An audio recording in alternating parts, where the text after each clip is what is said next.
Hello मेरे प्यारे दोस्तों, स्वागत है आप सभी का आपके इस YouTube चैनल पर। आप सभी का वेलकम है।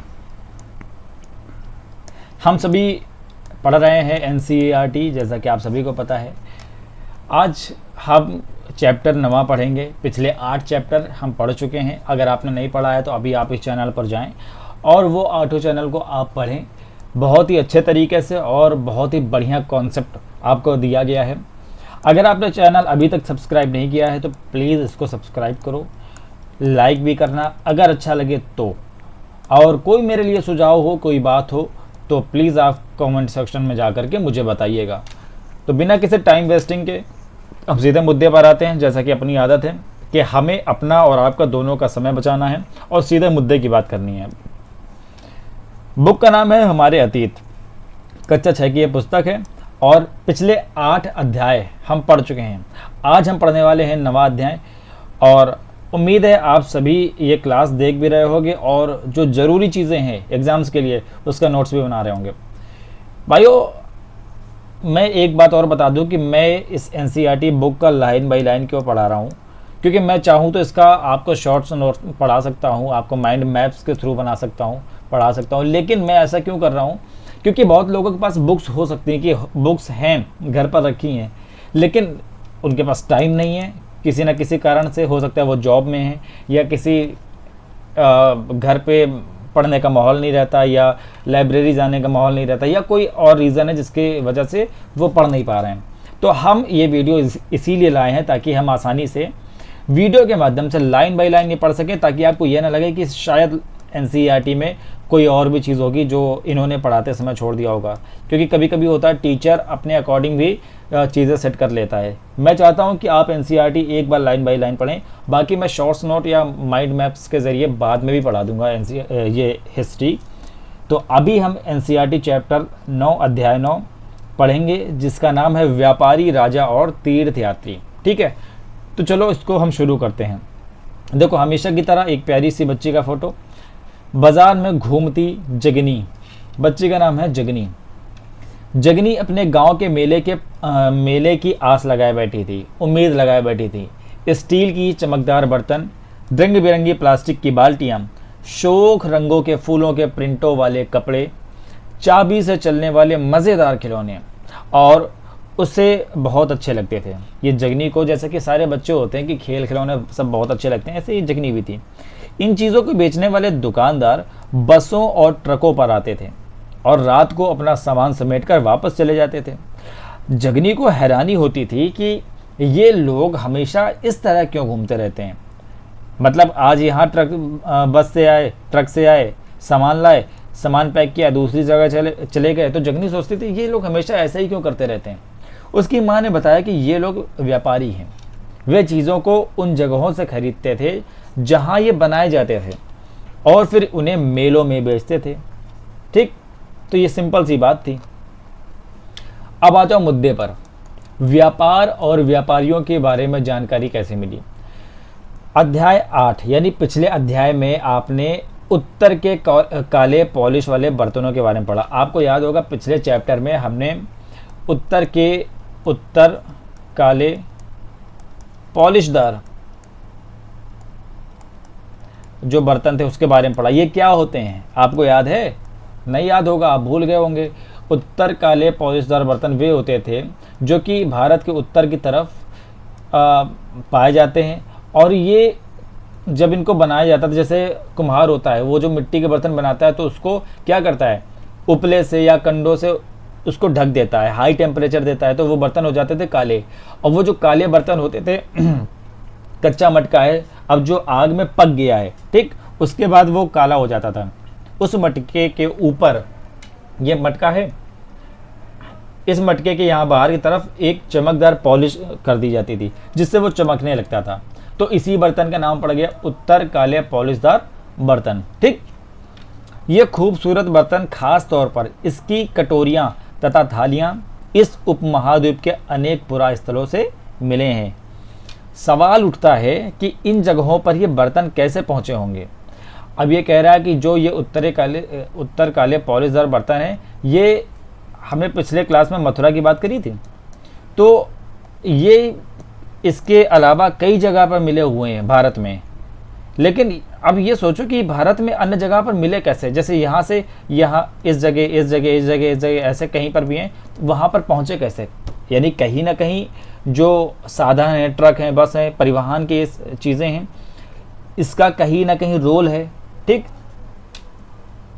दक्षिण भारत सोना, मसाले, खास तौर पर काली मिर्च तथा कीमती पत्थरों के लिए प्रसिद्ध था। जो हमारा साउथ इंडिया था, दक्षिण भारत है, जहाँ पर आज तमिलनाडु, कर्नाटक, केरल, आंध्र प्रदेश, तेलंगाना, ये है ना। मैप देखा है इंडिया का? नहीं देखा, कोई बात नहीं, मैं आपको भी बताता हूँ। देखो, ये भारत का मैप हो गया। ठीक। मैं एक रफली मैप बना रहा हूँ, इसको आप केवल समझने की कोशिश करो। ये आपने यहाँ से इस जगह से नीचे की तरफ ये जो है पार्ट, यहाँ पर देखा ना, कर्नाटक है, केरल है, तमिलनाडु है, तेलंगाना है, आंध्र प्रदेश है, ये सब क्या है, दक्षिण भारत के राज्य हैं। और इन्हीं राज्यों में सोना, मसाले यानी कौन से मसाले, गरम मसाले वगैरह, खास तौर पर काली मिर्च एक गरम मसाले के तौर पर यूज़ होती है ये, और कीमती पत्थरों के लिए प्रसिद्ध था। और यहाँ पर कीमती पत्थर भी मिलते थे। काली मिर्च की रोमन साम्राज्य में इतनी मांग थी कि इसे काले सोने के नाम से बुलाते हैं। रोमन साम्राज्य था। रोमन साम्राज्य कहाँ था, चलिए मैं आपको तुरंत दिखाता हूँ गूगल में, ताकि आपको अच्छे से समझ में आ सके कि रोमन साम्राज्य कहाँ था। ठीक, चलिए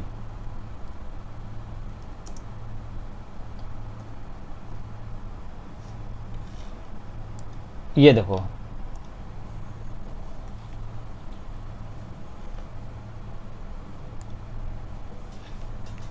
ये आप देख रहे हैं, ये आपका जो भूमध्य सागर है, ये नीचे जो दिख रहा है आपको हिस्सा, ये है आपका अफ्रीका, और इधर एशिया है।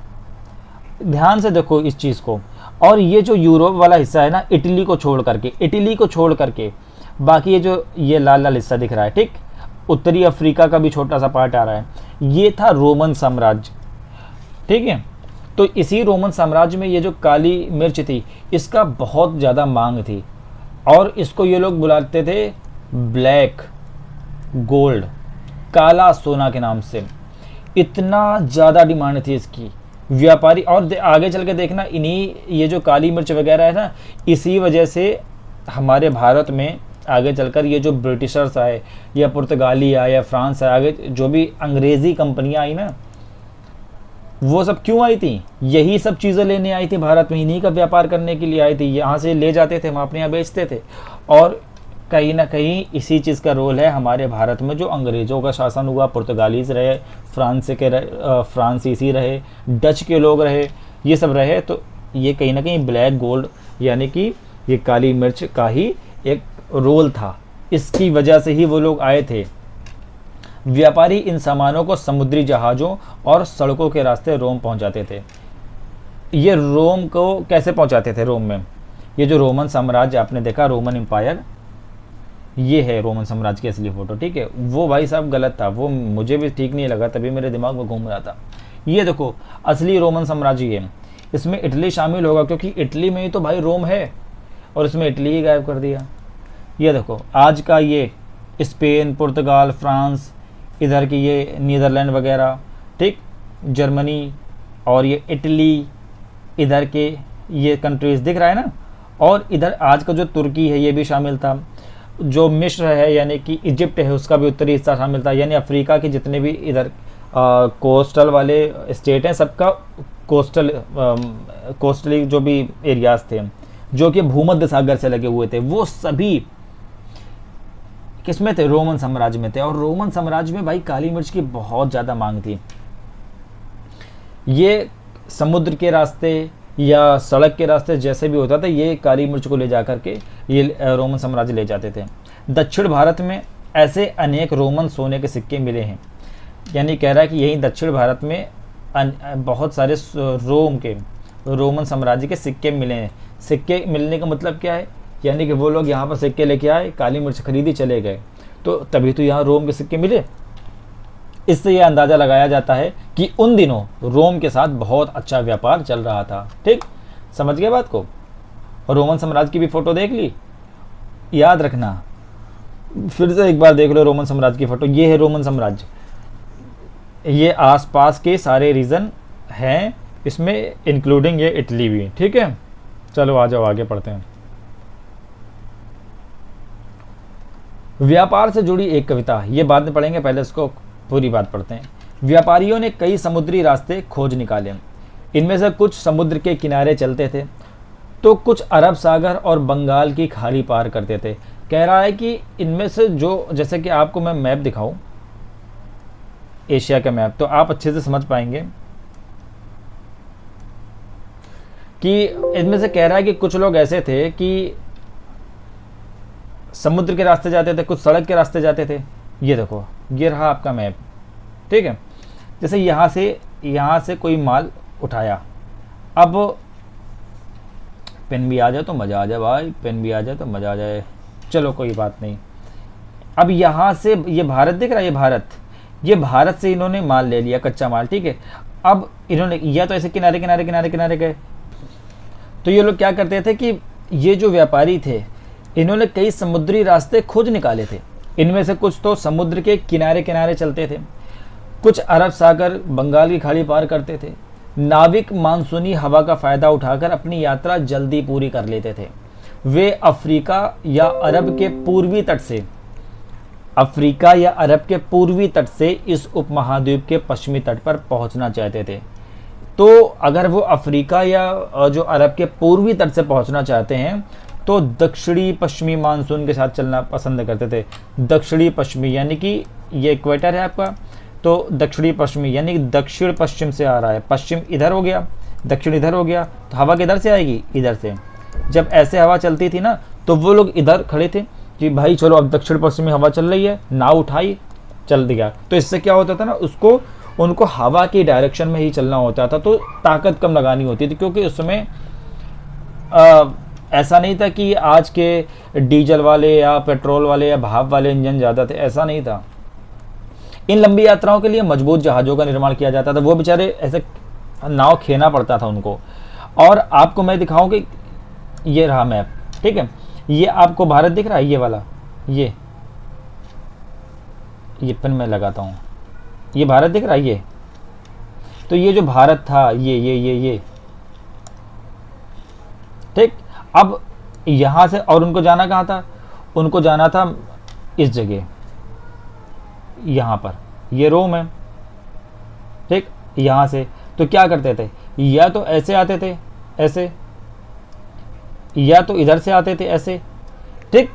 तो इन्हीं माध्यम से वो भारत में आकर के यहाँ से काली मिर्च वगैरह ले जाते थे। और आते कैसे थे, जब हवा ऐसे चलती थी तो उनको क्या था, यहाँ पर बैठे हैं तो हवा ऐसे चल रही है, तो बस जैसे ही चली तो यहाँ से निकल लिया, तो आसानी से बिना ज़्यादा ताकत के वो यहाँ पर पहुँच जाते थे, ठीक है। चलो आगे आते हैं। उम्मीद है आपको ये बात ज़रूर समझ में आई होगी। समुद्री तटों से लगे राज, समुद्री तट यानी कि जो ये यहाँ पर समुद्र है ना, ये सब समुद्र है, और ये तट यानी कि किनारा, इनसे कौन कौन से स्टेट लगे हुए थे। इस उपमहाद्वीप के दक्षिणी भाग में बड़ा तटीय प्रदेश है, यानी कि बड़ा ऐसा हिस्सा है जो कि तट है, किनारा है, समुद्र से लगता है। इनमें बहुत से पहाड़ मिलते हैं, पठार हैं। पठार यानी कि एक ऐसा हिस्सा होता है जिसके आसपास की भूमि नीचे है, लेकिन बीच का अचानक कोई भाग ऐसे ऊपर उठा हुआ होगा, जैसे कोई टेबल रखी होती है। और नदी के मैदान हैं। नदियों के मैदानी इलाकों में कावेरी का मैदान सबसे उपजाऊ है। कावेरी का मैदान कहाँ है, कावेरी का मैदान आप जब साउथ इंडिया भी देखोगे तो इस यहाँ पर है, ठीक है, नीचे की तरफ, यही कावेरी नदी है, और इसी के आसपास के मैदान को कावेरी का मैदान कहा गया। मैदानी इलाकों तथा तटीय इलाकों के सरदारों और राजाओं के पास धीरे धीरे करके काफ़ी संपत्ति और शक्ति हो गई। क्यों हो गई, क्योंकि इनसे व्यापार हो रहा था, ट्रेड हो रहा था भाई। संगम कवियों में मोविंदार की चर्चा मिलती है। एक मोविंदार नाम के संगम कवि हैं, मोविंदार, ये एक तमिल शब्द है, ठीक। संगम जो कवि थे उनमें एक मोविंदार की चर्चा मिलती है। मोविंदार कौन थे, मोविंदार का मतलब होता था मुखिया, इसका अर्थ है तीन मुखिया। मोविंदार यानी कि तीन मुखिया। इसका प्रयोग 3 शासक परिवारों के जो संगम साहित्य, आपको याद होगा पिछले चैप्टर में मैंने बताया संगम साहित्य क्या है। जैसे अपने यहाँ वेद हैं प्राचीनतम ग्रंथ, वैसे ही जो संगम साहित्य है दक्षिण भारत का जो प्राचीनतम ग्रंथ हैं, प्राचीनतम ग्रंथ वो है संगम साहित्य। और संगम साहित्य ये जो तमिल कवियों का, जो तमिल कवि होते थे उनका संगम होता था और वहीं से ये संगम साहित्य निकले। ठीक, इसमें एक मोविंदार शब्द आता है जिसका मतलब होता है 3 मुखिया, और इसका प्रयोग 3 शासक परिवारों के मुखियाओं के लिए किया गया था। मोविंदार, मोविंदार का मतलब क्या है? 3 शासक परिवार, 3 मुखिया। 3 मुखिया कौन थे? ये थे चोल, चेर और पांड्य। इनके बारे में हमें पढ़ना है, ये बहुत ही इम्पोर्टेंट वो तीनों वो हैं मुखिया, चोल, चेर और पांड्य, जो करीब 2300 साल पहले दक्षिण भारत में काफ़ी शक्तिशाली माने जाते हैं। इनके बारे में हमें पढ़ना भी है, चेर, चोल और पांड्य। ठीक, इन तीनों मुखियाओं के अपने 2-2 सत्ता के केंद्र होते थे। अगर मैं मैप में बताऊं तो इधर बताऊं, अगर मैप में तो जो तमिलनाडु का हिस्सा है यहाँ पर पांड्य मिलेंगे आपको, केरल का हिस्सा है तो यहाँ पर चेर मिलेंगे, और केरल तमिलनाडु का जो ऊपरी पार्ट है वहाँ की तरफ आपको कौन मिलेंगे? वहाँ आपको चोल मिलेंगे। चोलों का धीरे धीरे साम्राज्य बड़ा होता गया था और उनका विस्तार भी होता गया था क्षेत्र का, ये हम आपको आगे दिखाएंगे। चोल कई जगह के इन्होंने साम्राज्य स्थापित किया था, तो केवल ये इधर ही के नहीं थे, तो ये विस्तार से बताना पड़ेगा, हम आगे आपको बताएंगे जब इसका जिक्र करेंगे। ठीक है, इनमें से एक तटीय हिस्से में और दूसरा अंदरूनी हिस्से में था। क्या? कौन? मुखिया का सत्ता केंद्र। हर मुखिया के सत्ता के केंद्र 2 थे। एक केंद्र यानी राजधानी कह सकते हो, इनकी 2-2 राजधानी थी, एक समुद्र के किनारे कहीं पर और एक अंदर की तरफ। इस तरह 6 केंद्रों में से 2 बहुत ज़्यादा महत्वपूर्ण थे। समझ में आ गई बात को? एक चोलों का पत्तन यानी कि बंदरगाह पुहार या कावेरी पट्टिनम, दूसरा पांड्यों की राजधानी मदुरै। यानी कह रहा है कि जो थे हो तो चोलों की 2 राजधानी, चेरों की 2, पांड्यों की 2, और चेर, चोल, पांड्य ये सबके 2-2, यानी हो गए टोटल 6। अब इस टोटल 6 में 2 जो थे, एक मदुरै और एक पुहार यानी कावेरी पत्तनम, ये दोनों बहुत महत्वपूर्ण थे। ये मुखिया लोगों से नियमित कर के बजाय उपहारों की मांग करते थे। ये जो मुखिया थे ये लोगों से कहते थे कि आप हमें नियमित रूप से टैक्स मत दो, आप हमें गिफ्ट दोगे। कभी कभी ये सैनिक अभियानों पर भी निकल पड़ते थे और आसपास के इलाकों से शुल्क वसूल कर लेते थे। इनमें से कुछ धन वे अपने आप रख लेते थे, बाकी अपने समर्थकों, नाते रिश्तेदारों, सिपाहियों तथा कवियों के बीच बांट देते थे। जहाँ पर ये अभियान, सैनिक अभियान करने जाते थे जिस क्षेत्र में, वहाँ जो भी चीज़ इकट्ठा करते थे, जीतते थे, लूट लेते थे, उसमें से कुछ धन तो अपने पास रख लेते थे। ठीक है, एक हिस्सा इन्होंने अपने पास रख लिया, बाकी का एक हिस्सा इन्होंने अपने पास रख लिया, बाकी जो बचाया अपने समर्थकों में दे दिया या रिश्तेदारों में दे दिया। ठीक, जिन्होंने इनकी मदद की होती थी या जो सिपाही थे, कवि थे, उन सब के बीच बांट देते थे। जो उन्हें कीमती जवाहरात, सोने, घोड़े, हाथी, रथ या सुंदर कपड़े दिया करते थे, उन सब के बीच में चीज़ें बांट देते थे। समझ में आ गई बात? इसके लगभग 200 सालों बाद पश्चिम भारत में सातवाहन नाम का राजवंश का प्रभाव बढ़ गया। सातवाहन वंश का, पश्चिम भारत यानी ये भारत है, पश्चिम का हिस्सा ये। ठीक, सातवाहनों का सबसे प्रमुख राजा था गौतमी पुत्र श्री सातकर्णी। ये गौतमी पुत्र श्री सातकर्णी बहुत ही प्रभावशाली और बहुत ही शक्तिशाली राजा भी थे।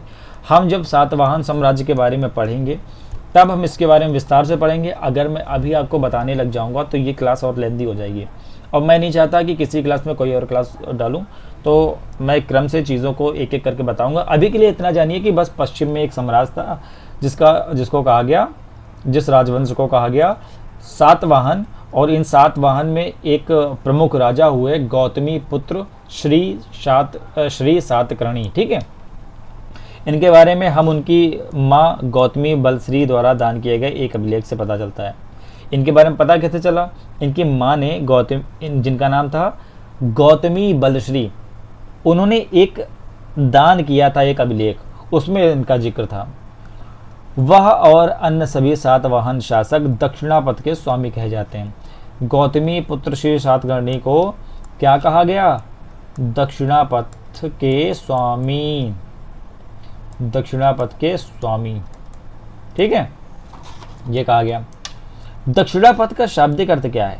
इसका मतलब दक्षिण की ओर जाने वाला रास्ता। मतलब इन लोग को कहा जाता था कि अगर दक्षिण की ओर आपको जाना है तो दक्षिण पथ के स्वामी कहलाए जाते थे, यही गौतमी पुत्र श्री सातकर्णी वगैरह। ठीक, पूरे दक्षिण क्षेत्र के लिए भी यही नाम प्रचलित था। क्या? दक्षिणापथ। श्री सातकर्णी ने पूर्वी, पश्चिमी तथा दक्षिणी तटों पर अपनी सेनाएं भेजी थीं। बहुत प्रभावशाली राजा थे। चलिए आगे पढ़ते हैं रेशम मार्ग की कहानी। रेशम मार्ग, ये भी बहुत इसका इतिहास में जिक्र होता है और ये बहुत ही ज़रूरी भी है। कीमती चमकीले रंग और चिकनी मुलायम बनावट की वजह से रेशमी कपड़े अधिकांश समाज में बहुमूल्य माने जाते थे।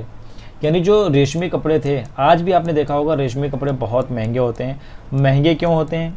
क्योंकि ये न केवल चिकने होते हैं, चिकने तो होते ही हैं, साथ में मुलायम होते हैं। बहुत मुलायम कपड़ा होता है रेशम का और चमकीला होता है, चमकता है अच्छा सा। ठीक है, बहुत सुंदर दिखता है, इसीलिए ये महंगा होता था। रेशमी कपड़ा तैयार करना एक बहुत ही जटिल प्रक्रिया, यानी कि बड़ी ही कॉम्प्लिकेटेड है, बड़ी ही मुश्किल प्रक्रिया है। रेशम के कीड़े से कच्चा रेशम निकालकर सूत कताई होती थी। रेशम के कीड़े होते हैं, आप इसको यूट्यूब में डालना कि रेशम के कीड़े कैसे होते हैं, या गूगल में करना, आप देखो कि छोटे छोटे से कीड़े होते हैं और उन छोटे छोटे कीड़ों से रेशम ले लिया जाता है, रेशम निकाला जाता है। उससे, उस रेशम से फिर सूत बनता है और उस सूत से कपड़ा बनता है। तो ये बड़ा ही लंबा प्रोसेस है। रेशम बनाने की जो तकनीक है उसका आविष्कार भारत में नहीं, सबसे पहले चाइना में हुआ था। कब? आज के करीब 7000 पहले चाइना में हुआ था रेशम का तकनीक, यानी रेशम कैसे कैसे बनाना है उसका आविष्कार। इस तकनीक को उन्होंने हजारों साल तक बाकी दुनिया से छिपाए रखा। जब चाइना वाले शुरू से ही बड़े शातिर रहे हैं, बड़े शातिर। जब चाइना वालों ने रेशम की तकनीक बना ली कि भाई कैसे बनाना है रेशम को, तो हजारों साल तक बाकी दुनिया से छिपाए रहे कि हम नहीं बताएंगे वरना तुम बना लोगे। पर चीन से पैदल, घोड़ों या ऊंटों पर कुछ लोग दूर दूर की जगहों पर जाते थे और अपने साथ रेशमी कपड़े भी ले जाते थे, लेकिन छिपाए तो रहे। लेकिन चाइना से जो लोग दूर दूर जाते थे घूमने, वो लोग रेशम के कपड़े ले जाते थे साथ में। जिस रास्ते से ये लोग यात्रा करते थे वह रेशम मार्ग यानी सिल्क रूट के नाम से प्रसिद्ध हो गया। ये जो सिल्क रूट है बेटा, इसकी आज भी चर्चा होती है। अगर आप जब इंटरनेशनल रिलेशन की बात करोगे या चाइना के पॉलिसीज़ की बात करोगे तो ये सिल्क रूट बार बार आता है। ठीक, और ये जो सिल्क रूट है, रेशम का मार्ग है, किसे कहते हैं रेशम का मार्ग? ये चाइना ने तकनीक की तो बना ली, इसको छुपा भी लिया, लेकिन कुछ लोग इस चाइना से जो बाहर जाते थे इस रेशम को लेकर के जाया करते थे, तो इसी वजह से इसको कहा गया कि ये सिल्क रूट है। क्यों सिल्क रूट है? क्योंकि यहाँ से रेशम ले जाते थे। और सिल्क रूट क्या है, मैं चलो आपको दिखाता हूँ। ठीक,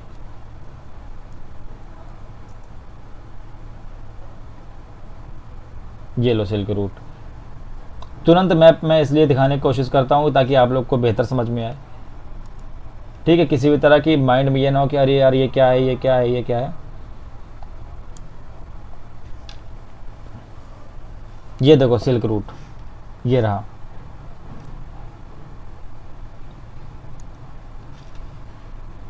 ये दिख रहा है, ये जो लाल लाल है इधर, ये जहाँ जहाँ भी जाते थे ये पूरा क्या है, सिल्क रूट है। सिल्क रूट क्यों? क्योंकि इसी से रेशम लेकर के इधर से उधर जाते थे। ये देखो चाइना है, ठीक, और ये अपना भारत है।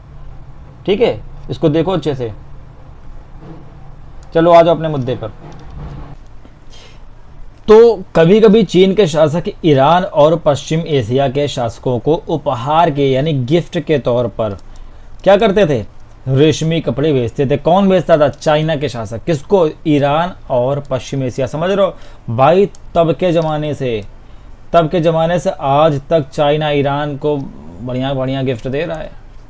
तो ईरान कहाँ है ये देखो, मैं आपको तुरंत ईरान भी दिखा देता हूँ ताकि आप ना बिल्कुल भी किसी भी तरह से कंफ्यूज ना हो। इसमें आपको दिख रहा है ये, अरे इसको मैं थोड़ा सा साफ कर देता हूँ।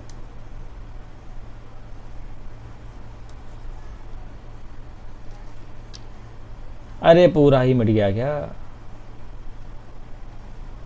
ओहो, टाइम वेस्टिंग नो, मैं किसी भी तरह से टाइम नहीं वेस्ट कर सकता। चलो हटो, मैं बताता हूँ आपको कहाँ है।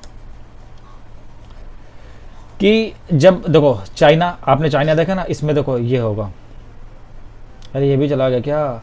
अरे इसमें तो होगा ना, जल्दी से आ जाओ। हाँ मैं इसमें ही दिखा देता हूँ आपको, क्योंकि जब मैं टाइम बचाना चाहता हूँ ना, जब ये लोग टाइम ले लेते हैं और फिजूल का टाइम ले रहे हैं। फिजूल किसका? कैसा? फिजूल का टाइम। ठीक है, ये देखो। हाँ इसमें दिखाता हूँ। ठीक है, ये देखो, ये चाइना है और ये पर्शिया दिख रहा है ना, पर्शिया, यही ईरान। और यहीं पर ये लोग क्या बेचते थे? गिफ्ट के तौर पर रेशम बेचते थे। ठीक, जैसा कि हमने आपको बताया। ठीक है, तो अब आगे आते हैं। यहाँ से रेशम के बारे में जानकारी और भी पश्चिम की ओर फैल गई। अब भाई जब तुम गिफ्ट दे रहे हो रेशम, तो वहाँ के लोगों ने कहा कि भाई ये क्या है, ये क्या है, बड़ा अच्छा कपड़ा है, बहुत सुंदर कपड़ा है। तो वहाँ पता लगा कि अरे ये तो रेशम है, ये सिल्क है भाई साहब। आज भी अपने यहाँ ना मम्मी लोग को सिल्क की साड़ियाँ बहुत पसंद आती हैं, है ना। यहाँ से रेशम के बारे में फिर जानकारी फैलना शुरू हो गई। करीब 2000 साल पहले रोम के शासक, रोम, अभी जो हमने आपको रोम एम्पायर दिखाया था ना ये, ठीक है, यहीं के शासक जो थे और धनी लोगों के बीच रेशमी कपड़े पहनना एक फैशन बन गया। जैसे आज हम लोगों में क्या है, जीन्स पहनना एक फैशन बन गया है ना, अब धीरे धीरे जीन्स का ट्रेंड चला गया। ठीक, वैसे ही पहले जब रेशम इन लोग के पास पहुंचा तो रेशम महंगा था, बड़ा महंगा था, अच्छा था, चमकीला था, मुलायम था। तो भाई वो लोग जो धनवान लोग थे उनके बीच में एक फैशन बन गया कि रेशम पहनना है, सिल्क पहनना है। इसकी कीमत बहुत ही ज़्यादा होती थी क्योंकि चीन से इसे लाने में दुर्गम पहाड़ी और रेगिस्तानी रास्तों से होकर निकलना पड़ता था। महंगा क्यों होता था? क्योंकि जब चीन से चलते थे ना ये लेकर के, तो बहुत ही, एक मिनट, हाँ ओके, तो महंगा इसलिए होता था कि दुर्गम पहाड़ी, यानी कि ऐसी पहाड़ियाँ होती थी जिनसे निकलना भी कभी कभी बड़ा कठिन हो जाता था, तो वहाँ से निकलना पड़ता था मुश्किलों से। यही नहीं, रास्ते के आसपास रहने वाले जो लोग थे व्यापारियों से यात्रा शुल्क भी क्या करते थे, मांगते थे। समझे बात को? वहाँ जो लोग जब वहाँ से व्यापारी निकल रहे हैं कि, तो वहाँ के जो लोकल लोग थे क्या, वो कहते थे एक काम करो भैया, यात्रा शुल्क भी दो जरा, ऐसे ही नहीं फ्री फंड निकल जाओगे। मानचित्र 6 में प्रश्न संख्या इसमें देखो, इसमें सिल्क रूट तथा इसकी शाखाओं को दिखाया गया है। सिल्क रूट तो मैंने आपको इसमें दिखा दिया, ये कहाँ गया, ये दिखाया ना, ये जो लाल लाल है ये सिल्क रूट ही है और इसकी शाखाएं ये हैं। ठीक, और जहाँ जहाँ ये लाल लाल है इसको सिल्क रूट यानी रेशम मार्ग कहते थे। कुछ शासक इसके बड़े बड़े हिस्सों पर अपना नियंत्रण रखना चाहते थे। किसके? ये सिल्क रूट के। क्यों? क्योंकि इस रास्ते पर यात्रा कर रहे व्यापारियों से उन्हें अच्छा खासा टैक्स, शुल्क और गिफ्ट मिल जाते थे भाई। ठीक, इसके बदले ये शासक इन व्यापारियों को ये कहते थे कि मेरे राज्य से गुजरते वक्त लुटेरों से हम आपकी सुरक्षा करेंगे, आपको बदले में हमें गिफ्ट देना है, आप हमें टैक्स दोगे, आप हमें शुल्क दोगे, ठीक, तभी करेंगे। सिल्क रूट पर नियंत्रण रखने वाले शासकों में सबसे फेमस कौन थे? कुषाण थे। कुषाणों के बारे में भी हम विस्तार से पढ़ेंगे। ठीक, अभी इनके बारे में जितना बता रहा है ये उतना ही समझना है, छोटे मोटे पॉइंट मैं बता दूंगा, बाकी इसके बारे में विस्तार से, क्योंकि कुषाण हमारे लिए, हमारे भारत के लिए भी बहुत महत्वपूर्ण है। करीब 2000 साल पहले मध्य एशिया तथा पश्चिमोत्तर भारत पर इनका शासन था। पश्चिमोत्तर भारत यानी कि ये भारत है ठीक है, तो पश्चिमोत्तर भारत, ठीक। इधर इनके शासनकाल में ही सिल्क रूट की एक शाखा मध्य एशिया से होकर के सिंधु नदी के मुहाने के जो भी बंदरगाह थे वहां तक आई। किसके समय में? कुषाणों के समय में। मध्य एशिया क्या है? अब आप ये मध्य एशिया पूछोगे तो मध्य एशिया में अगर इसमें बताऊं, अच्छा चलो इसमें नहीं है, कोई बात नहीं, हम इस पे आपको बताएं इन फोटोज में। तो मध्य एशिया क्या है? जो इधर आपको सीधा सर्च नहीं, ठीक है, यहाँ पर जो कंट्रीज थी इस जगह पर, आज भी जहाँ देखोगे तुर्कमेनिस्तान, उज्बेकिस्तान, ये जो कंट्रीज है ना, ये आसपास की जो 5 कंट्रीज हैं यहाँ पर, इन्हीं को कहते हैं, क्या कहते हैं? इसको कहते हैं मध्य एशिया की कंट्रीज, ठीक है। बात को समझ पाए? यहीं से ये लोग इधर, ये इधर था, सिंधु इधर था इस साइड, तो यहाँ से सिल्क रूट कनेक्ट होने लगा, ठीक। फिर यहाँ से जहाज़ों द्वारा रेशम पश्चिम की ओर रोमन साम्राज्य तक पहुँचा। मतलब कह रहा है कि पश्चिम एशिया के, मध्य एशिया के देशों से आया सिंधु तक, सिंधु के बंदरगाहों से गया वेस्टर्न कंट्रीज़ में, यानी कि यूरोप में, इधर के साइड में, ठीक है। इस उपमहाद्वीप में सबसे पहले सोने के सिक्के जारी करने वाले शासकों में कुषाण ही थे। ये आपका लिखने वाली बात है, क्योंकि ये आपको ज़रूरी है। क्यों ज़रूरी है? आपके एग्ज़ाम्स के लिए कई बार पूछा गया है कि भारत में सबसे पहले सोने के सिक्के किसने जारी किए थे। तो आपको बताना है कि भारत में सबसे पहले सोने के सिक्के किसने जारी किए? कुषाणों ने, ठीक। सिल्क रूट पर यात्रा करने वाले व्यापारी इनका उपयोग किया करते थे।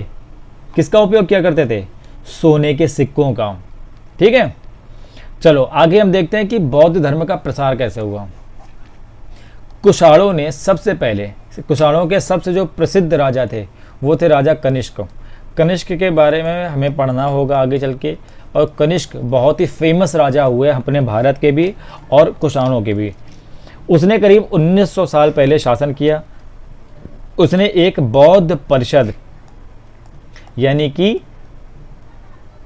बौद्ध काउंसिल का गठन किया, जिसमें एकत्र होकर विद्वान महत्वपूर्ण विषयों पर विचार विमर्श करते थे। इस बौद्ध काउंसिल में विद्वान, जो भी अलग अलग विद्वान थे, वो आते थे, इकट्ठा होते थे, और महत्वपूर्ण जो इम्पोर्टेंट टॉपिक्स थे उस पर ये लोग विचार विमर्श किया करते थे। बुद्ध की जीवनी, बुद्ध चरित्र के रचनाकार कवि अश्वघोष कनिष्क के दरबार में रहते थे। जो कनिष्क थे इनके दरबार में अश्वघोष रहते थे। अश्वघोष कौन थे? बुद्ध चरित्र के रचनाकार, ठीक। ये भी आपको नोट करना है, ये जरूरी है। क्यों जरूरी है? एग्जाम्स में आता है। अश्वघोष तथा अन्य बौद्ध विद्वानों ने अब संस्कृत में लिखना शुरू कर दिया था, ठीक। तो ये हमको जानना है, और ये तो भाई बहुत ही जरूरी बात इन्होंने बताई है। इस समय जो था, किस समय? कनिष्क के समय में बौद्ध धर्म की एक नई धारा यानी कि एक नई शाखा, एक नई ब्रांच, महायान का विकास हुआ। महायान, आगे चल के आप देखोगे तो बौद्ध धर्म 2 भागों में बटा, एक हीनयान, एक महायान। और ये दोनों क्या होते हैं, ये समय आने पर जब हम बौद्ध धर्म पढ़ेंगे तब इसके बारे में अच्छे से पढ़ाई करेंगे, ठीक। तब अभी केवल इतना जान लो कि कनिष्क के समय में बौद्ध धर्म महायान शाखा में बट गया, मतलब इसका महायान का विकास हुआ। बटा तो तब ना जब हीनयान अभी आगे आएगा, तो इसकी एक शाखा ब्रांच बनी महायान। इसकी 2 मुख्य विशेषताएं थीं महायान की। पहली, मूर्तियों में बुद्ध की उपस्थिति सिर्फ कुछ संकेतों के माध्यम से दर्शाई जाती थी। मूर्ति में बुद्ध की उपस्थिति कुछ संकेतों के माध्यम से दर्शाई जाती थी। मिसाल के तौर पर उनके निर्वाण प्राप्ति को पीपल के पेड़ की मूर्ति द्वारा दर्शाया गया है। जैसे कि बुद्ध की हमें चीज़ बताना, निर्वाण प्राप्ति, ठीक, यानी कि ज्ञान प्राप्ति। जब ज्ञान प्राप्ति होता है ना, उसी को कहते हैं निर्वाण। तो जो हमने पीपल का वृक्ष बना दिया, तो समझ जाओ कि ये बुद्ध का निर्वाण प्राप्ति के दिखा रहे हैं, यानी कि ज्ञान प्राप्ति को हम शो कर रहे हैं। अब बुद्ध की प्रतिमाएं बनाए जाने लगी। अभी तक क्या होता था, महायान धारा का जब विकास हुआ कनिष्क के समय में, इसकी दो विशेषताएं थी।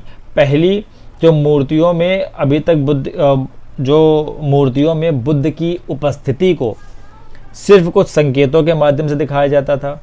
मिसाल के तौर पर अगर हम कहें तो अभी जैसे बताया कि उनका ज्ञान प्राप्ति दिखाना है तो पीपल का पेड़ दिखा दिया, ठीक, अभी तक ऐसे दिखाया जाता था। लेकिन अब महायान में क्या हुआ कि इनकी प्रतिमाएं ही बनने लग गई बुद्ध की। अब पीपल के पेड़ की जगह पर बुद्ध की मूर्ति बनाई जाने लग गई। इनमें से अधिकांश मथुरा में तो कुछ तक्षशिला में बनाई गई। इनमें से अधिकांश मूर्तियां मथुरा में बनाई गई और कुछ तक्षशिला में बनाई गई, ठीक। आप ये देखो पीपल का पेड़ बना हुआ है, यानी कि ये दिखा रहा है बुद्ध के ज्ञान प्राप्ति को, ठीक है। पहला तो परिवर्तन ये हुआ कि मूर्तियां संकेतों से हटा करके अब बुद्ध की ही डायरेक्ट मूर्तियां बनने लगी। दूसरा परिवर्तन ये हुआ कि बोधिसत्व में आस्था को लेकर आया। बोधिसत्व क्या है? तो बोधिसत्व उन्हें कहते हैं जो ज्ञान प्राप्ति के बाद एकांतवास करते हुए ध्यान साधना कर सकते हैं। यानी बोधिसत्व कौन है? जिनको ज्ञान प्राप्त हो गया, जैसे प्रेमानंद महाराज, इनको ज्ञान प्राप्त हो गया, ठीक है। अब बहुत बड़े संत हैं। अब क्या हुआ कि ज्ञान प्राप्ति के बाद ये एकांतवास करने लग गए। एकांतवास, ध्यान साधना करते हैं, तो ये हो गया बोधिसत्व। लेकिन ऐसा करने के बजाय वे लोगों को शिक्षा देने और मदद करने के लिए सांसारिक परिवेश में ही रहना ठीक समझने लगे। अभी तक क्या होता था कनिष्क के पहले कि जिनको ज्ञान प्राप्त हो जाता था वो लोग एकांतवास चले जाते थे और ध्यान साधना करते थे, अपना जीवन वैसे ही व्यतीत कर देते थे। कनिष्क के समय के बाद क्या हुआ कि वे लोग जिन्हें ज्ञान प्राप्त हो गया है अब वो बोधिसत्व में आ गए हैं, ठीक है। अब वो अकेले ध्यान साधना में नहीं जाएंगे, एकांतवास नहीं करेंगे। अब वो घूमेंगे, घूम घूम कर लोगों को शिक्षाएं देंगे, लोगों की मदद करेंगे। अब वो अकेले ना जाकर के इस संसार में ही रहना ठीक समझते थे। समझ में आ गई बात? धीरे धीरे बोधिसत्व की पूजा काफ़ी लोकप्रिय हो गई और पूरे मध्य एशिया, चाइना और बाद में कोरिया तथा जापान तक भी पहुंच गई। समझे?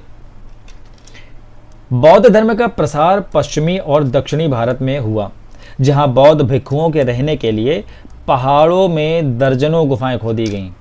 बौद्ध, जब मैं भिक्षुओं बोल रहा हूं तो आप ये मत समझना कि ये गलत लिखा हुआ है। मैंने आपको बताया था कि हम जैसे भिक्षु बोलते हैं, भिक्षु, इसको प्राकृत भाषा में भिक्षु बोलते हैं, ठीक। तो ये सही लिखा हुआ है। अब जो बता रहे हैं कि इनके लिए जो दर्जनों गुफाएं बनाई गई बौद्ध धर्म के प्रसार के लिए या दक्षिण भारत में, इनमें से कुछ गुफाएं राजा और रानियों के आदेश पर बनवाई गई। राजा और रानी कहते थे जाओ इनके लिए गुफाएं बनवाओ। तो कुछ व्यापारियों तथा कृषकों के द्वारा बनवाई गई, कुछ जो ट्रेड करते थे या फार्मर्स थे उनके द्वारा बनवाई गई, ठीक है। इनमें से ज़्यादातर जो गुफाएं हैं पश्चिमी घाट के दर्रों के पास बनाई गई। पश्चिमी घाट यानी ये दक्षिण का भारत, ये पश्चिमी घाट, और इनके जो बीच बीच में दर्रे हैं इनमें बनवाई गई, ठीक। पश्चिमी घाट क्या है? जब हम जियोग्राफी पढ़ेंगे ना तब इसको विस्तार से पढ़ेंगे। अभी इसको आप मान लो पश्चिमी घाट आपके महाराष्ट्र से होते हुए धीरे धीरे तक साउथ में केरल तक जाती है। एक पहाड़ियों की श्रृंखला है, ठीक है। दक्कन के जो शहर हैं और तटों के समृद्ध बंदरगाहों और इन्हें जोड़ने वाली सड़कें भी इन्हीं दर्रों से होकर के गुजरती थी। दर्रे क्या हैं? जैसे कि ये पहाड़ी है, ये पहाड़ी है, बीच में एक कोई रास्ता है, यही दर्रे हैं। ऐसा लगता है कि यात्रा करने वाले व्यापारी इन गुफाओं वाले मठों में विश्राम किया करते थे, ठीक। बौद्ध धर्म दक्षिण पूर्व की ओर श्रीलंका, म्यांमार, थाईलैंड तथा इंडोनेशिया सहित दक्षिण पूर्व एशिया के अन्य भागों में फैला। दक्षिण पूर्व एशिया क्या है? ये जो भारत है आपका प्यारा सा, ठीक है, जिसके लिए हम कुछ भी करने के लिए तैयार हैं, इसके जब हम इधर साइड को देखेंगे, ये वाला हिस्सा है इधर, ठीक है, जितने भी देश हैं, आप इंडोनेशिया ले लो, सिंगापुर ले लो, श्रीलंका हो गया आपका, म्यांमार हो गया, वियतनाम हो गया, कंबोडिया हो गया, लाओस हो गया, इधर जितने भी कंट्रीज़ हैं, ठीक, यहीं पर यही बात कर रहा है। दक्षिण पूर्व की ओर जो श्रीलंका है, म्यांमार है, थाईलैंड है, इंडोनेशिया है, सहित दक्षिण पूर्व एशिया के अन्य भागों में भी धीरे धीरे बौद्ध धर्म फैलने लग गया, ठीक है, आप ये मूर्तियां देख रहे हो कितनी खूबसूरत तरीके से इनको बनाया गया है। ये आज अभी के समय नहीं बनाया गया है, ये उसी समय की बात कर रहा है। ये देखो बाएं मथुरा में बनी बुद्ध की एक प्रतिमा का चित्र, ये मथुरा में बनी है। और ये दाएं वाली जो इधर वाली है, ये वाली ये तक्षशिला में बनी बुद्ध की प्रतिमा है। अब कह रहा है इन चित्रों को जरा देख के बताओ, आपको कुछ अंतर नजर आ रहा है? देखो जरा, अंतर नजर आ रहा है? अरे भाई बिल्कुल आ रहा है। देखो इसमें पीछे आभा मंडल नहीं है, इसमें आभा मंडल है। इसमें बुद्ध का चेहरा देखो अलग तरीके से, इसमें बुद्ध का चेहरा अलग तरीके से है।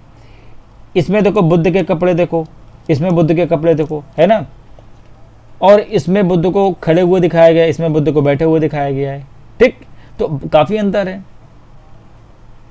आगे आ जाओ। थेरवाद नामक बौद्ध धर्म का आरंभिक रूप इन क्षेत्रों में कहीं प्रचलित था। थेरवाद किन क्षेत्रों में? ऊपर हमने पढ़ा है, ध्यान से पढ़ो। इन क्षेत्रों में जहां पर हमने जिन दर्रों में गुफाएं बनाना शुरू किया ना, पश्चिमी घाट की बात कर रहे हैं। थेरवाद नाम का बौद्ध धर्म शुरुआत में इन्हीं क्षेत्रों में धीरे धीरे प्रचलित होने लगा। ये देखो कार्ले की गुफा है महाराष्ट्र में, कार्ले की गुफा। ये पहाड़ी है, पूरा ऊपर पहाड़ी है, और इसको पहाड़ी को ही काट कर कितनी सुंदर सी गुफा बनाई है। ठीक,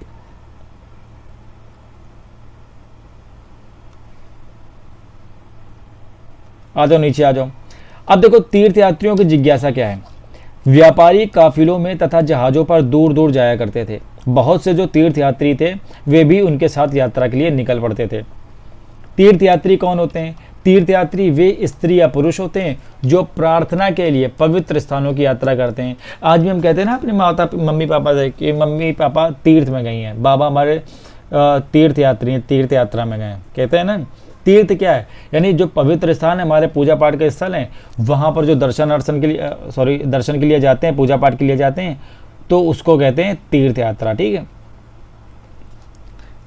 इसी तरह भारत की यात्रा पर आया चीनी बौद्ध यात्री चीनी बौद्ध तीर्थयात्री फाशियन जो भारत आया था वो फाशियन तीर्थयात्री था, यानी यहाँ दर्शन करने आया था। वो करीब 1600 साल पहले आया। स्वान-त्सांग ये भी एक नाम है भाई। स्वान-त्सांग ये चाइनीज होते थे, तो चाइना के नाम ऐसा ही होते हैं, इनको हमको याद करना पड़ेगा। ये फाशियन के बाद आए, फाशियन को कभी कभी फाहियान भी बोल देते हैं।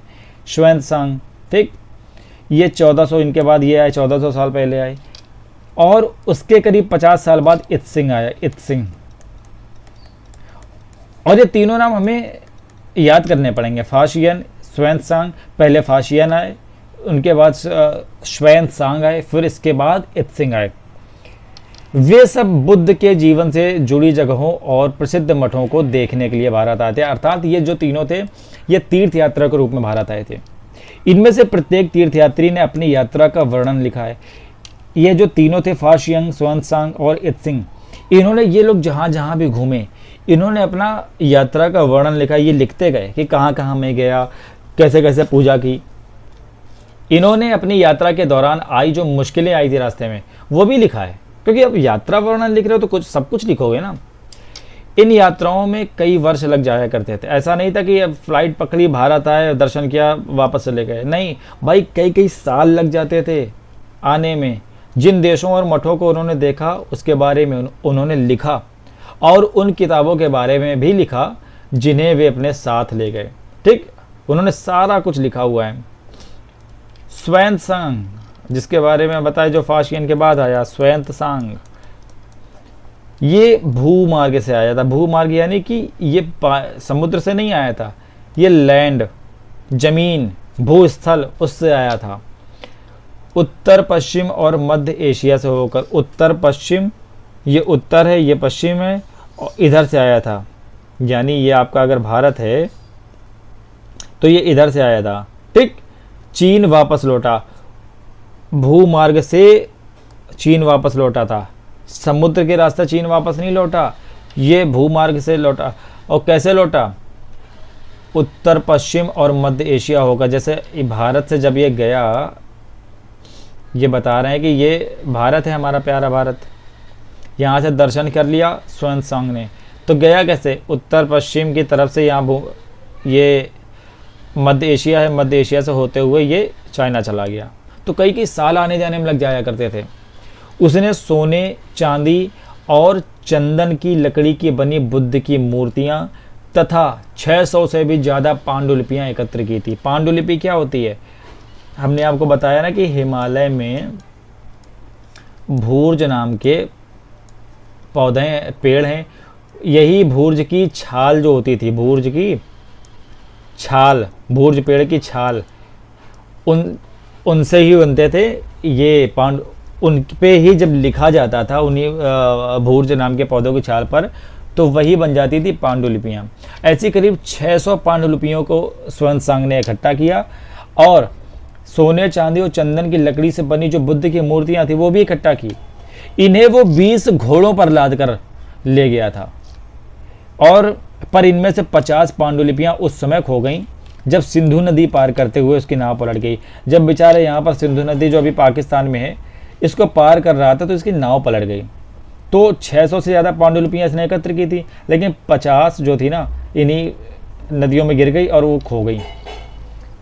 अपने जीवन का बाकी हिस्सा उसने बची हुई जो पांडुलिपि थी उसका संस्कृत से चीनी अनुवाद में लगा दिया। उसने क्या किया, जो यहाँ से पांडुलिपियाँ ले गया वो संस्कृत में लिखी हुई थी, तो उस पांडुलिपियों को संस्कृत से चीन में, चाइना की भाषा में, चीनी में परिवर्तित करने में बाकी समय लगा दिया। ठीक, अब हमने देखा कि सुएंत्सांग तो भूमार्ग से चला गया था वापस। जो फाशियन था, जो सबसे पहले आया था, वो वापस कैसे लौटा? फाशियन ने अपने घर चीन वापस लौटने के लिए अपनी यात्रा बंगाल से शुरू की थी। वही बंगाल जहाँ पर इस समय ममता दीदी जा चुकी हैं, दूसरे पार्टी की सरकार आई है और वहाँ का इसमें बड़ा भूचाल मचा हुआ है ना। वही बंगाल जहाँ पर बताया गया कि बांग्लादेशी काफ़ी हद तक घुसे हुए थे, वो उनको बाहर किया गया। और बंगाल हमारे देश में शुरू से ही बड़ा ही इम्पोर्टेंस रखता आया है। तो वहीं से फाशियन ने अपनी यात्रा शुरू करी अपने देश वापस लौटने की। वह व्यापारियों के एक जहाज पर चढ़ा। मुश्किल से 2 दिन ही चल पाया था कि एक समुद्री तूफान में फंस गया। व्यापारी अपने जहाज को डुबोने से बचाने के लिए उसमें से अपने माल को फेंककर जहाज को हल्का करने की कोशिश करने लगे। पहले क्या होता था, अगर कोई मान लो ये जहाज है, ठीक है, ये समुद्र में है और कोई समुद्री तूफान, यानी समुद्र में कभी कभी ऐसा होता है बहुत सुनामी उनामी आ जाती है, तो ये लोग क्या कहते हैं, अब नाव तो ऐसे ऐसे डोल रही होती है, तो ये लोग क्या करते हैं, अगर भारी होगी तो एक तरफ दब जाएगी, पानी भर गया तो नाव डूब जाएगी। तो ये जो अननेसेसरी सामान होता था, जो मतलब नेसेसरी तो सारा होता था, लेकिन उनमें से भी कुछ जो अननेसेसरी उसको फटाफट समुद्र में फेंक देते थे। उससे क्या होता था, जो मेन लोग होते थे वो बच जाते थे। तो ऐसा ही इनके साथ भी होने लगा। फाशियन ने भी अपने सामान को तो फेंक दिया। अब जब जिसमें फाशियन जा रहे थे वापस, इनके भी तूफान आया, नाव ऐसे ऐसे डोलने लगी। इन्होंने क्या किया, अपना सामान सब कुछ समुद्र में फेंक दिया, पर अपनी उन पांडुलिपियों और बुद्ध की मूर्तियों को नहीं फेंका जिन्हें उसने अपने भारत यात्रा के दौरान संकलित किया था। सारा सामान फेंक दिया, लेकिन बुद्ध की मूर्तियां और पांडुलिपियां नहीं फेंकी। अंततः 13 दिनों के बाद आंधी जब रुकी, उसने समुद्र का वर्णन इस प्रकार किया है। फाशियन ने लिखा है कि समुद्र असीम है, सूर्य, चांद और तारों की गति को देखे बिना ये पता लगा पाना असंभव है कि पूर्व किधर है या पश्चिम किस दिशा में है। उनके पास कंपास नहीं है भाई, ना ही आपका ये एंड्रॉइड फोन है कि तुरंत पता लगाने के भैया किधर है ना। अगर बरसात और अंधेरा हो तो जहाज को हवा के रुख में ले जाने के अलावा कोई और चारा नहीं है। कह रहा है कि अगर बरसात हो जाए या रात है, अंधेरा है, तो हमें कुछ नहीं दिख रहा, क्योंकि तब भाई लाइट भी नहीं है ना कि हम देख लें कि किधर लाइट जल रही, किधर लाइट जल रही, कि हाँ अच्छा उधर देश है, हमें पता ही नहीं, सब तरफ अंधेरा है। तो वो क्या करते थे, जहाँ हवा ले जा रही चुपचाप चलते रहो, अपने जीवन बचाओ। जावा पहुँचने में, यानी इंडोनेशिया के तरफ पहुँचने में 90 दिन लग गए, 90 दिन से ज़्यादा। वहाँ जब 5 महीने के लिए वो रुका, जावा में, इंडोनेशिया में 5 महीने बेचारा रुका। इसके बाद व्यापारी जहाज में चढ़कर वह चाइना पहुंचा। देखा कितना समय लग जाता था वापस जाने में। तो ये आसान नहीं होता था, सालों सालों लग जाते थे अपने देश वापस पहुंचने में। अब आप कहोगे चाइना तो बगल में है, भाई बगल में, लेकिन जाओगे कैसे, साधन भी तो होने चाहिए। नालंदा शिक्षा का एक विशिष्ट केंद्र। नालंदा कहाँ था? ये देखो मैंने आपके लिए फ़ोटो निकाल रखी है, ये बिहार का इलाका है यहाँ, ठीक है। और इस बिहार में ये देखो नालंदा है, यहाँ पर इस जगह पर था, ठीक। चलो आते हैं वापस। ह्वेन-त्सांग तथा अन्य तीर्थयात्रियों ने उस समय के सबसे प्रसिद्ध बौद्ध विद्या केंद्र नालंदा में अध्ययन किया था। जो ह्वेन-त्सांग था उसने क्या किया था? उस समय ना भाई नालंदा बहुत ही फेमस विश्वविद्यालय था। यहाँ पर विश्व के कई देशों से लोग यहाँ हमारे नालंदा में पढ़ने आते थे। बाद में इसको जला दिया गया था, इसको ध्वस्त कर दिया गया, बर्बाद कर दिया गया। हालांकि कैसे किया गया, किसने किया, ये हम आगे देखेंगे। सारी गाथा अभी बता देंगे तो फिर आप ना परेशान हो जाओगे कि पता नहीं कहाँ की बात कहाँ चली जाती है। तो अभी हम मुद्दे से भटकेंगे नहीं, लेकिन जब हमारी बात आएगी हम पढ़ेंगे चीज़ों को आगे। नालंदा को एक बार फिर से पढ़ेंगे और जानेंगे। मैं चाहूँ तो अभी सारी पूरी कहानी बता सकता हूँ आपको कि किसने इसको नष्ट किया। बस ये समझिए कि बाहरी आक्रांता आए थे। जब हमारे यहाँ पर इस्लाम का आक्रमण होने लगा था तब इसको नष्ट कर दिया गया था, ठीक। बाकी कथा बाद में बताएंगे। यहाँ के जो शिक्षक थे योग्यता तथा बुद्धि में सबसे आगे थे। नालंदा के शिक्षक बहुत योग्य थे। बुद्ध के उपदेशों का वह पूरी ईमानदारी से पालन करते थे, क्योंकि ये बौद्ध विद्या का केंद्र था ना। बौद्ध मठ के जो नियम थे बहुत सख्त थे, जिन्हें सबको मानना पड़ता था। पूरे दिन वाद विवाद चलते ही रहते थे, पूरे दिन डिबेट्स होती थी, जिससे युवा और वृद्ध दोनों ही एक दूसरे की मदद करते थे। भाई पूरा दिन डिबेट हो रही है, अच्छे टॉपिक, और फालतू के टॉपिक में नहीं कि इधर उधर के टॉपिक में कर रहे हैं, कि मेलोडी के टॉपिक में कर रहे हैं, कि झालमुड़ी के टॉपिक में कर रहे हैं। नहीं भाई, वो अच्छे डिबेट रहते थे कि भारत की फॉरेन पॉलिसी, जैसे आज हम कहें कि भारत में बेरोजगारी क्यों है, इसका सॉल्यूशन क्या है, इसको कैसे कैसे ख़त्म करेंगे। तो इन टॉपिक्स पे वे क्या करते थे? डिबेट्स करते थे। विभिन्न शहरों से विद्वान लोग अपनी शंकाएं दूर करने यहाँ आते थे। नए आगंतुकों, यानी जो आगंतुक होते थे, मेहमान सरीके होते थे, आने वाले लोग, जो आगंतुक है, आने वाले हैं, आगंतुकों से पहले द्वारपाल ही कठिन प्रश्न पूछते थे। यानी जो आया है, जैसे हम आज जाते हैं ना एंट्रेंस एग्जाम देते हैं, तो वैसे ही जैसे आप पहुँचे यहाँ पर नालंदा, तो यहाँ पर द्वारपाल यानी जो गेट पर खड़े हैं, पहले वही आपका टेस्ट लेंगे अच्छा खासा कि बताइए मेरे क्वेश्चन का उत्तर दीजिए। उन्हें अंदर जाने की अनुमति तभी मिलती थी जब वे द्वारपाल को सही उत्तर दे पाते हैं। 10 में से 7-8 सही उत्तर नहीं दे पाते थे। समझ पा रहे हो कितना कठिन प्रश्न पूछते होंगे उस समय वो। अब कह रहा भक्ति की शुरुआत। इन्हीं दिनों देवी देवताओं की पूजा का चलन भी शुरू हो गया, ठीक। इन्हीं दिनों जब ये सारी चीजें हो रही थी तो देवी देवताओं की पूजा की शुरुआत भी शुरू हो गई। बाद में हिंदू धर्म की यह प्रमुख पहचान बन गई। क्या? पूजा पाठ, देवी देवता। इनमें शिव, विष्णु और दुर्गा जैसे देवी देवता शामिल हैं। इन देवी देवताओं की पूजा भक्ति परंपरा के माध्यम से की जाती है। भक्ति परंपरा, भक्ति उस समय काफी लोकप्रिय परंपरा बन गई थी। किसी देवी या देवता के प्रति जो श्रद्धा है वही आपकी भक्ति है। आज भी कहते हैं ना कि आप भक्ति करते हो तो किसकी भक्ति करते हो? आप किसको मानते हो? शिव को मानते हो, माँ दुर्गा को मानते हो, प्रभु राम को मानते हो, किसको मानते हो? तो आप कहते हो कि भाई हम तो प्रभु राम को मानते हैं, हम तो शिव को मानते हैं, हम तो माँ दुर्गा को मानते हैं। हालांकि ये सभी एक हैं, ठीक है। भक्ति का पद सबके लिए खुला था, चाहे वो धनी हो, चाहे वो गरीब हो, चाहे वो ऊंची जाति का हो या वो नीची जाति का हो, स्त्री हो या पुरुष हो, कोई भी हो, सभी कोई भक्ति कर सकता है। भक्ति मार्ग की चर्चा हिंदुओं के पवित्र ग्रंथ भगवत गीता में की गई है। भगवत गीता, वही भगवत गीता जिसको हम सब पढ़ के अपने जीवन को बेहतर बनाते हैं। भगवत गीता महाभारत का एक हिस्सा है। इसमें भगवान कृष्ण अपने भक्त और जो उनका भक्त है और वो मित्र है अर्जुन को सभी धर्मों को छोड़ करके उनकी शरण में आने का उपदेश देते हैं।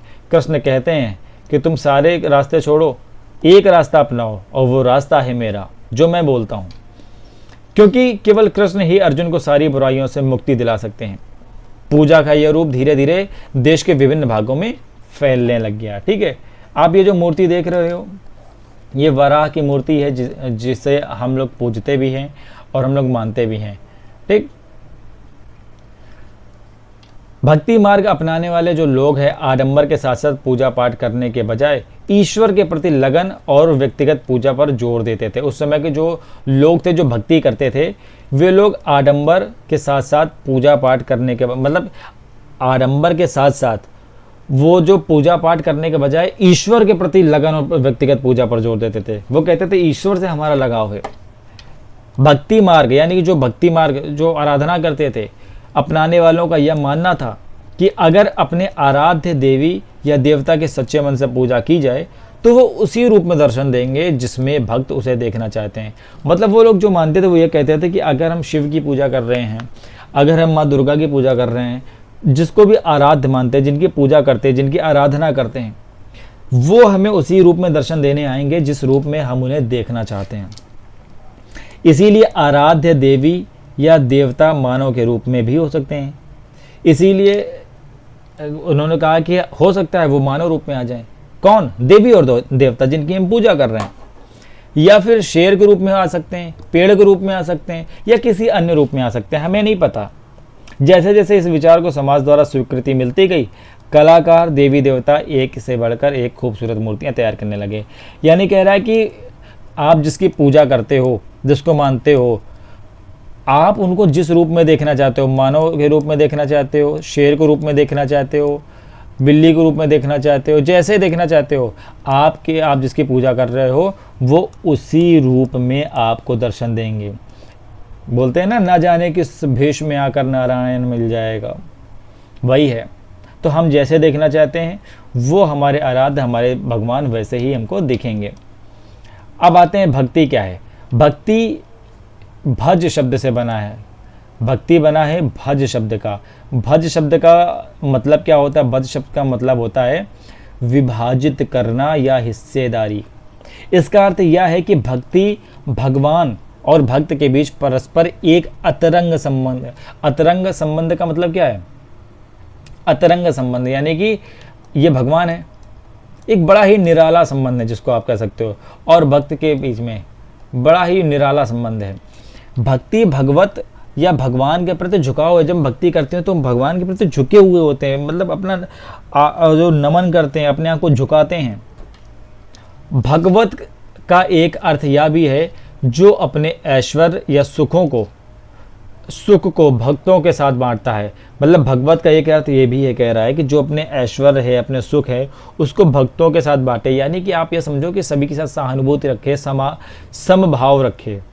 यानी भक्त या भागवत अपने देवी देवता के भग का हिस्सेदार हो। भग यानी कि जो भी सुख का हिस्सेदार हो, भाग का हिस्सेदार हो, देवी देवता के पास जो भी है वो सभी का है, ये बोल रहे हैं। भक्ति का मतलब ये हुआ। एक भक्त द्वारा लिखी गई एक कविता। अधिकांश भक्ति साहित्य हमें यही बताते हैं कि धन, ऐश्वर्य या ऊंचे पद के जरिए कभी ईश्वर से आत्मीयता नहीं बन सकती। करीब 1400 साल पहले शिव भक्त अप्पार द्वारा तमिल में लिखी एक कविता का एक ये अंश है। अप्पार एक वेल्लाल थे। उन्होंने क्या लिखा है? नष्ट होते अंगों वाला कुष्ठ रोगी, ब्राह्मणों की नज़र में निचली जाति का व्यक्ति, कूड़ा करकट बटोर कर अपनी जीविका चलाने वाला इंसान, अगर ये लोग भी गंगा को अपनी जटाओं में छिपा लेने वाले शिव के दास बन जाएं तो मैं उनकी आराधना करूंगा, क्योंकि वे मेरे ईश्वर समान हैं। मतलब कह रहा है कि जो लोग गरीब हैं, निचली जाति के हैं या शारीरिक अपंग हैं, वो भी अगर शिव की आराधना करने लग जाएंगे तो मैं शिव की पूजा करने लग जाऊंगा। समझे? क्यों? क्योंकि ये जितने भी गरीब लोग हैं या निचली जाति के, इन सभी मेरे एक तरीके से ईश्वर समान है। वो सामाजिक प्रतिष्ठा की बात कर रहे हैं। ठीक। देवी देवता का विशेष स्थान सम्मान होता था, आज भी होता है। इसीलिए विशेष जगहों पर इनकी मूर्तियों को रखा जाता था। इन स्थानों को ही मंदिर कहते थे। समझ गए? आज हम देखते हैं ना कि हम लोग एक दूसरे के धर्म के, एक दूसरे के पंथ का अनादर करना बहुत सीख गए। यानी कि वो हमारे धर्म का नहीं है, उनके मंदिर तोड़ दो, उनके मठ तोड़ दो, उनका जो पूजा स्थल तोड़ दो। भाई इससे देखो, आप भगवान तो सबके हैं, आपके भी हैं कहीं ना कहीं। आपने जो धर्म बांटा है ना, वो आपने इस पृथ्वी में आकर के बांटा है। आप इस पृथ्वी से जब जाओगे तो सभी उस परम चेतना का अंश बन जाते हो। तो आपने यहाँ पर मंदिर तोड़ दिए, किसी का पूजा स्थल तोड़ दिया, इससे कुछ नहीं होगा। इस पे आप इस जहाँ पर रह रहे हो वहीं बस वैमनस्य फैला रहे हो, वहीं नफरत फैला रहे हो। आप यहाँ से जाने के बाद सब एक ही हो, आपके पिता आपके माता सब एक ही हैं। बस यहाँ पर आके जैसे हम भाई भाई लड़ जाते हैं वैसे ही हम आकर के बस आपस में लड़ाई कर रहे हैं और कुछ नहीं है। तो थोड़ी सी बुद्धिमानी से काम लो हमेशा, ये फालतू के नफरतबाजी में कुछ नहीं है। और चलो आगे आते हैं। भक्ति परंपरा ने चित्रकला, शिल्पकला और स्थापत्य कला के माध्यम से अभिव्यक्ति की प्रेरणा की है। मतलब कि भक्ति परंपरा, जो लोग अपने पूजा पाठ करते हैं या किसी आराध्य को मानते हैं, वो क्या करते हैं, चित्रों के माध्यम से, शिल्प के माध्यम से या मूर्ति बनाने के माध्यम से क्या करते हैं, उनके अंदर जो भाव होता है वो प्रकट करते हैं। अब हिंदू क्या होता है? हिंदू, हम कहते हैं ना हम हिंदू हैं, तो हिंदू किन्हें कहते थे? हिंदू शब्द इंडिया शब्द की तरह ही सिंधु या इंडस से निकला है। कैसे निकला है? ये शब्द अरबी तथा ईरानियों द्वारा उन लोगों के लिए उपयोग किया जाता था जो सिंधु नदी के पूर्व में रहते थे। सिंधु नदी कहाँ है? हमने बार बार बताया और बार बार हम देख रहे हैं। ये भारत है, इधर पाकिस्तान है। यह कश्मीर से पाकिस्तान की तरफ एक नदी जाती है सिंधु, जिसकी सहायक नदियां हैं झेलम, चिनाब, रावी, व्यास, सतलुज। ठीक है, इसके बारे में हमने पहले ही पढ़ रखा था, सतलुज। ठीक, वो कहते थे ये जो सिंधु नदी है इसके जो पूरब में रहते हैं, इधर के साइड, भारत के साइड जो लोग रहते हैं, सिंधु की नदी के पूरब में रह रहे हैं, इसलिए ये हो गए हिंदू। यही शब्द उनके धार्मिक विश्वास तथा सांस्कृतिक परंपराओं के लिए भी प्रयुक्त होने लग गया। समझ गए?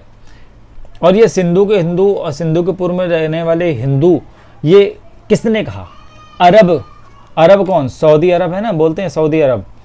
सऊदी अरब के पास वाले देश और कुछ और देश मिलाकर इसको कहते हैं अरब कंट्रीज। ये हम जियोग्राफी में अच्छे से आपको बताएंगे, यहाँ नहीं तो बहुत मचमच हो जाएगी। ठीक है, तो आप अभी मान लो सऊदी अरब के तरफ के लोग मोटा मोटा, और ईरान अभी हमने बताया पाकिस्तान के बगल में, यहाँ के जो लोग होते थे ना यही बोलते थे। ठीक, तो हिंदू शब्द कहाँ से आया? सिंधु से आया। अन्यत्र करीब 2000 साल पहले पश्चिम एशिया में ईसाई धर्म का उदय हुआ। देखो कितनी महत्वपूर्ण लाइन है। ईसाई धर्म का उदय कब हुआ? 2000 साल पहले। कहाँ हुआ? पश्चिम एशिया में। यूरोप में नहीं हुआ है, अमेरिका में नहीं हुआ है। जो बड़े बड़े आज ठेकेदार बन गए, हमारे ही एशिया में हुआ है, वो भी पश्चिमी एशिया में। ईसा मसीह का जन्म बेथलेहम में हुआ था, जो उस समय रोमन साम्राज्य का हिस्सा था। रोमन साम्राज्य कौन? भाई बार बार बता रहा हूँ, ये रोमन साम्राज्य। ठीक, और उनका जन्म कहाँ हुआ था? बेथलेहम में हुआ था। ईसा मसीह ने स्वयं को इस संसार का उद्धारक बताया था। ईसा मसीह कहते थे मैं इस संसार का उद्धार करने के लिए आया हूँ। उन्होंने दूसरों को प्यार देने और उसी तरह दूसरों पर विश्वास करने का उपदेश दिया, जिस तरह हर व्यक्ति दूसरों से प्यार और विश्वास की उम्मीद करता है। मतलब ईसा मसीह कहते थे कि हम चाहते हैं ना कि सामने वाला हमसे प्यार से बोले, सम्मान से बोले, तो हमारा भी ये कर्तव्य है कि हम सामने वाले से भी उतना ही प्यार और सम्मान से बोलें जितना प्यार और सम्मान हम चाहते हैं कि सामने वाले से मिले। बाइबल में ईसा मसीह के उपदेश की बातें लिखी हैं। यहाँ एक अंश दिया गया है बाइबल का। ठीक, बाइबल में वो क्या कहते हैं ईसा मसीह? धन्य है वे लोग जो धर्म और न्याय के लिए भूखे प्यासे रहते हैं। धर्म यानी कट्टरता नहीं, धर्म यानी कि हमारी ड्यूटी। ठीक, न्याय यानी जस्टिस, इसके लिए भूखे और प्यासे रहते हैं। उनकी कामनाएं पूरी होंगी। जो दयालु हैं वे धन्य हैं, क्योंकि उन्हें दया मिलेगी। धन्य है वे जो दिल से पवित्र हैं, क्योंकि वे ईश्वर के दर्शन कर सकेंगे। धन्य है वे जो शांति स्थापित करते हैं, वही ईश्वर के संतान कहलाएंगे। आज आप देखना, जो भी ईसा मसीह को मानने वाली कंट्रीज हैं, क्या वो इनकी बातों का फॉलो कर रही हैं? क्या वे दूसरों को सम्मान देती हैं? क्या वो दूसरों का आदर करती हैं? क्या वे विश्व में शांति की स्थापना करने के लिए अपना काम कर रही हैं? आप देखोगे नहीं कर रही हैं, लेकिन बस झंडा उठा के रखा हुआ है ईसा मसीह का। तो ये कहीं ना कहीं हम वो ईसा मसीह जी का अपमान भी कर रहे हैं, क्योंकि उन्होंने जो उपदेश दिए, जो बातें कही, आप उनके मार्ग पर नहीं चल रहे हो। ऐसा ही हम लोग भी हैं।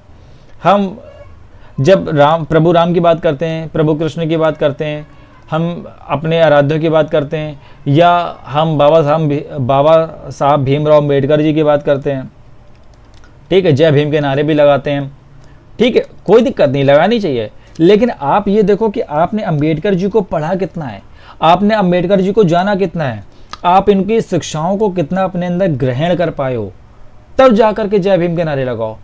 केवल जय भीम के नारे लगाने से कुछ नहीं होगा। बाबा साहब भीमराव अंबेडकर को पढ़ो, जानो, अपने अंदर उतारो उनकी शिक्षाओं को। बहुत ब्रिलियंट आदमी थे वो।